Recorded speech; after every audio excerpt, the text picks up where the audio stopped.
मैंने एक चीज़ नोट की है दोस्तों कि जब ना लोगों को किसी बंदे के ऊपर गुस्सा आ जाए ना, तो उस बंदे से एफिलिएटेड एसोसिएटेड अगर कोई लोग हों तो वो भी आपके या लोगों के गैज़ो गज़ब या गुस्से का शिकार हो जाती हैं। मशरफ़ी मुर्तज़ा, इनका वैसे पूरा नाम है मशरफ़ी बिन मुर्तज़ा। मशरफ़ी मुर्तज़ा भी बांग्लादेश के अंदर जो अवाम में इस टाइम गुस्सा है, स्टूडेंट्स के अंदर इन पर्टिकुलर, उसकी नज़र हुए हैं। और उसकी नज़र इस तरीके से हुए हैं कि बांग्लादेश में जो कुछ चल रहा है आपके सामने है। सर, स्टूडेंट्स ने या जो मुजाहिरीन थे जो प्रोटेस्ट कर रहे थे हसीना वाजिद के अगेंस्ट, बांग्लादेश की अब तो फॉर्मर वो प्राइम मिनिस्टर हैं, उन्होंने मुशर्रफ मुर्तज़ा का घर जला दिया। ओ यस, राख का ढेर बना दिया, तोड़ फोड़ की, घर राख जिसे कहते हैं उसको नज़र आतिश कर दिया या जला दिया। और रीज़न क्या थी कि जनाब मुर्तज़ा वो बेसिकली अवामी नेशनल लीग जो कि हसीना वाजिद की पार्टी थी उसके साथ एसोसिएटेड थे। अच्छा, मशरफ़ी बिन मुर्तज़ा ये जनाब मेंबर ऑफ पार्लियामेंट 2 मरतबा बने हैं कंसेक्यूटिव टाइम्स। ठीक हो गया। जिस कॉन्स्टिट्यूंसी से ये बने उसका नाम है नरेल 2 और ये खुलना डिवीज़न में है ये कॉन्स्टिट्यूंसी। अच्छा, मैंने आपको बताया सेकंड 2 मरतबा इन्होंने जनाब अवामी लीग के कैंडिडेट के तौर पर इलेक्शन लड़ा, दोनों मरतबा जीते। ठीक हो गया। अब शेख हसीना तो गायब हैं, मुशर्रफी मुर्तज़ा का भी ऐसा सच कोई पता नहीं लग रहा वो किधर हैं किधर नहीं हैं। और ये बंदा बांग्लादेश की क्रिकेट के लेजेंड्स में से एक है। मशरफ़ी मुर्तज़ा ये कोई छोटा नाम नहीं है बांग्लादेश की क्रिकेट में। इस बंदे ने बांग्लादेश के लिए सबसे ज़्यादा मैचेस कैप्टनसी की है, सबसे ज़्यादा मैचेस 117 मैचेस हैं एज़ कैप्टन मशरफ़ी मुर्तज़ा के। और 390 इंटरनेशनल विकेट्स हैं, 390 इंटरनेशनल विकेट्स। ठीक है। इसके अलावा 2955 इंटरनेशनल रन्स हैं मुशरफ़ी मुर्तज़ा के, 36 टेस्ट मैचेस हैं इनके, 220 ओडीआई मैचेस हैं, 54 T20 इंटरनेशनल्स हैं बांग्लादेश के लिए। नेशनल हीरो है ये टेक्निकली ये बंदा, लेकिन चूंकि एक ऐसी पॉलिटिकल पार्टी के साथ इसकी एफिलिएशन है कि जो इस टाइम ज़ेर ताब है बांग्लादेश के अंदर, तो अब आप देख लें कि इस बंदे के घर का क्या हाल किया मुजाहिरीन ने। आप अगर फुटेजेस देखें, क्योंकि मैंने तो वो फुटेजेस देखी हैं, आपकी सोच है जो इस टाइम बांग्लादेश में अवामी नेशनल लीग के अगर जो मेन नाम है उनके साथ क्या हो रहा है। मैं अब इस पे वो देख रहा था, मतलब अनबिलीवेबल किस्म के सीन्स हैं, जिस तरीके से आग लगी, ये सारा कुछ हुआ। और मशरफ़ी मुर्तज़ा ने ना 2018 से पहले, क्योंकि 2018 में तो उन्होंने प्रैक्टिकली पॉलिटिक्स ज्वाइन कर ली थी, ये मुझे याद है।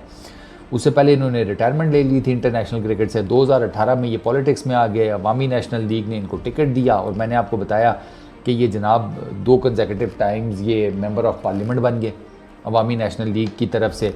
अब अवामी नेशनल लीग के ऊपर इन पर्टिकुलरली जिसे कहते हैं रिगिंग का इल्ज़ाम था, वो भी आपके सामने है।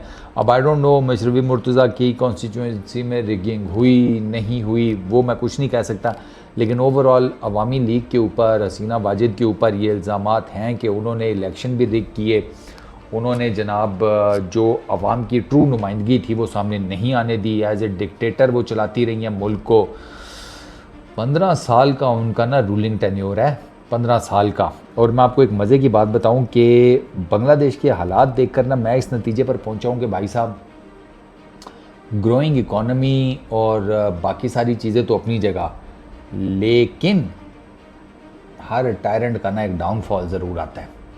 अब बांग्लादेश की economy as compare to Pakistan बहुत बेहतर है, बहुत बेहतर है। उनके रिज़र्व्स अच्छे खासे ज़्यादा हैं, वो पाकिस्तान से हर चीज़ में आप यूँ समझें कि वो आगे हैं। लेकिन ओवरऑल अगर मैं देखूँ ना, तो अब आप देखें ना कि सारा कुछ ठीक है, लेकिन एक वो जिसे कहते हैं एक कोटा सिस्टम वो वापस लेकर आती हैं और उसके बाद फिर जो कुछ हुआ वो अब उसमें एक चीज़ तो मैंने, एक और चीज़ मैंने नोटिस की है भाई, ये जो स्टूडेंट्स तबका है ना, स्टूडेंट्स, सर आप इनके आगे नहीं खड़े हो सकते।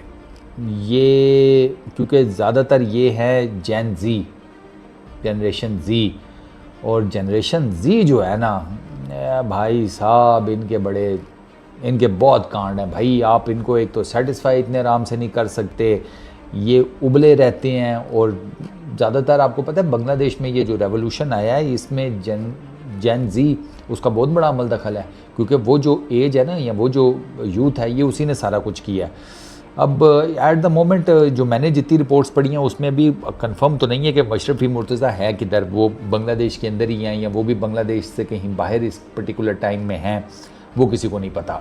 एटलीस्ट जितनी मैंने पढ़ी है, अगर अभी कोई लेटेस्ट अपडेट हो गई हो तो आई कांट से, लेकिन I as a cricketer I really hope कि ठीक हों जहाँ पर भी हों।